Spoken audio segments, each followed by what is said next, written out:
Hello guys and gals, and welcome to another episode of Unique Items. Today we're going to be covering one of the lower level crossbows known as the Leadcrow crossbow. The Leadcrow crossbow does offer some interesting things, but it's also relatively slow, and it does have an issue because of that. As we go over it, I think you'll figure that out for yourself. It is a light crossbow. It is 10 to 15 damage, which is actually pretty good for level 9, to be honest. 27 dex requirement and 21 strength requirement, also relatively low. And quite honestly, most characters can usually put that on with no problem. We also have a level requirement of only 9, which usually means you can use this before you leave normal difficulty, before you leave Act 1 even. So before you even fight Andariel, you will be able to use this bow. We have 70% enhanced damage, and I can't remember if this is... it is static, so it's always 70%. We also have 42 attack rating, which is pretty good for level 9. It'll help you hit most of your targets. And then we have 25% deadly strike, which means we have basically a 25% chance to dish out double damage, which is pretty cool. Especially considering this bow actually doesn't have half bad physical damage for a level 9 bow, which means that whenever we hit a target with this bow, we'll dish out some pretty nice hits. In fact, let me go grab a... Let me go grab some bolts real quick. And let me take off my 2 elemental damage items. So we're looking at 59 to 89 with a 25% chance to deal double, which isn't too bad for level 9. It's not bad at all. We also get plus 10 dexterity, which will actually increase our damage a little bit because we get 1% off weapon ED per point of dexterity. We get 10 life, which at level 9 is actually pretty massive and will probably help us survive quite well. And then we also get a very nice poison resistance 30%, which will help us versus Andariel when we go fight her so that she's not murdering us with poison. All in all, a very solid level 9 bow, if a little bit slow. That's one of the problems with this particular crossbow is its speed. It definitely could use a shell rune, but shell runes are like level 30 something, and this is level 9, so not going to happen. You could, however, put something in there to give it a little bit more punch, like elemental damage, like maybe like a flawed ruby or a flawed topaz or something like that. I think that's around the same level. And it could give it a little bit more kick, but you'd have to have a socket quest, so probably, again, not going to happen. Now, we could upgrade this bow to the exceptional version, and we're going to do that. We're going to see what kind of damage we get from this if we upgrade it 1 tier. So this is going to go from 10 to 15. Let me move myself out of the way real quick. Mink. It's going to go from 10 to 15 damage, 27 dex, 21 strength, level 9. To the Leadcrow Arbalest, which is 23 to 45 damage, level 27, and has a dex requirement of 61 and strength requirement of 52.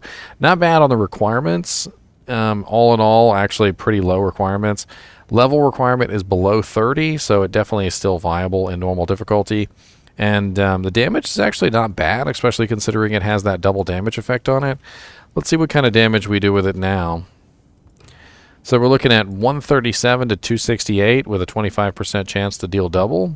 It's actually not terrible. I'd say a pretty solid upgrade to tier 2. We can also upgrade this one more time, though, to tier 3, and I'm pretty sure this is going to be an awful upgrade. This is going to be a Lum Rune, a Pull Rune, and a Perfect Emerald. And we're going to go from 23 to 35, 61 dex, 52 strength, level 27, to the Leadcrow Pellet Bow, 47 to 124, 155 dexterity, it's really high, 83 strength, and level 54.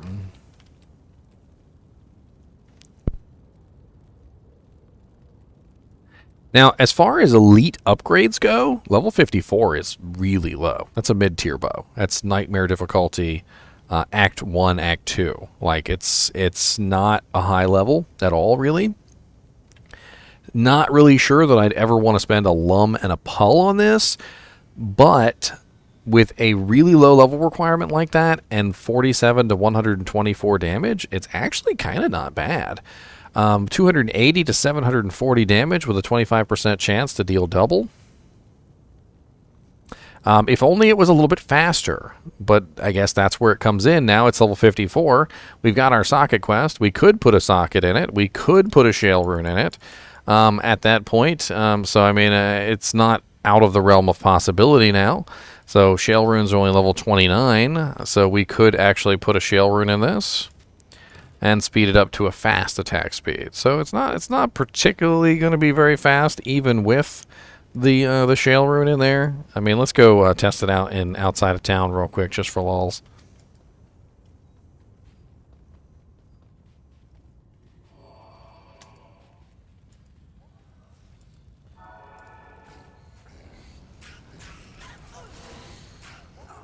I mean, I'm in hell difficulty right now, and I know my merc is like merking things, but for hell difficulty, it's actually not bad. For something that I probably wouldn't use in hell difficulty, I would use in nightmare difficulty. I imagine it probably works pretty well in nightmare difficulty. Let me take his pike of the... Actually, he didn't even have a weapon on. He was using a pike of the lamprey over here for lifesteal. Let me go to nightmare difficulty just to see. I just kind of want to see. I've never seen an item actually upgrade decently to the elite version like this from a bottom tier, and so it's got me curious. You'd probably use this around Act 2 Nightmare Canyon of the Magi. And of course, you would have other equipment on, like the Ravenfrost and the High Lords, you know, whatever you've got.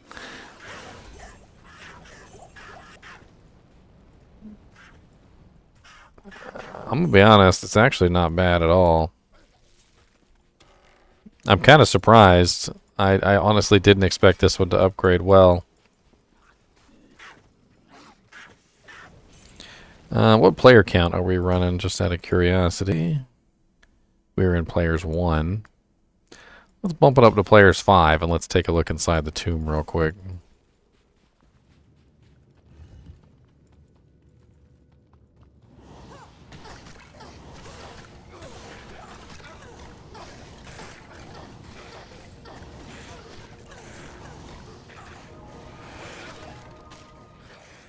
It's not terrible. I'm going to be honest. It's not terrible. I expected far worse. Let me say that. I expected far worse. Alright, so let's take a look and see where you could potentially find one of these if you wanted to get your hands on one, right? You want to get your hand on a Leadcrow? Who doesn't want to get their hands on a Leadcrow, boys? Who doesn't? It's obviously the bee's knees. So it's a really low-level item, so we're going to do 50% magic find. And it does look like Andariel in normal has a pretty good chance of dropping it at 1 in 215. Which is funny, because you kind of would want to find it before you fight Andariel. But it looks like Andariel is kind of like your best bet there. Pit Spawn Foul Dog in the jail has a pretty good chance at 1 in 743. Bone Ash in the Cathedral, 1 in 5,000. 1,500, not bad.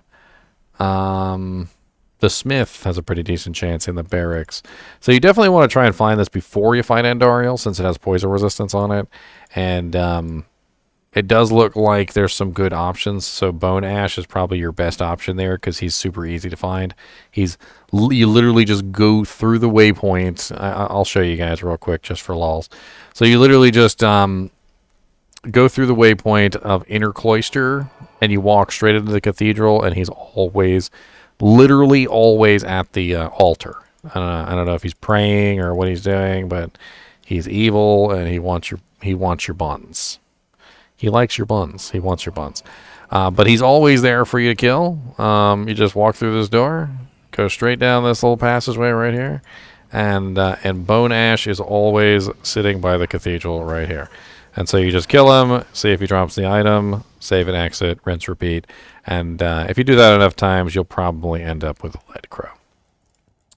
As always, I do appreciate you guys and gals watching my videos, even when I got leaden crows that are flying around my room and pooping on my head. And as always, keep watching.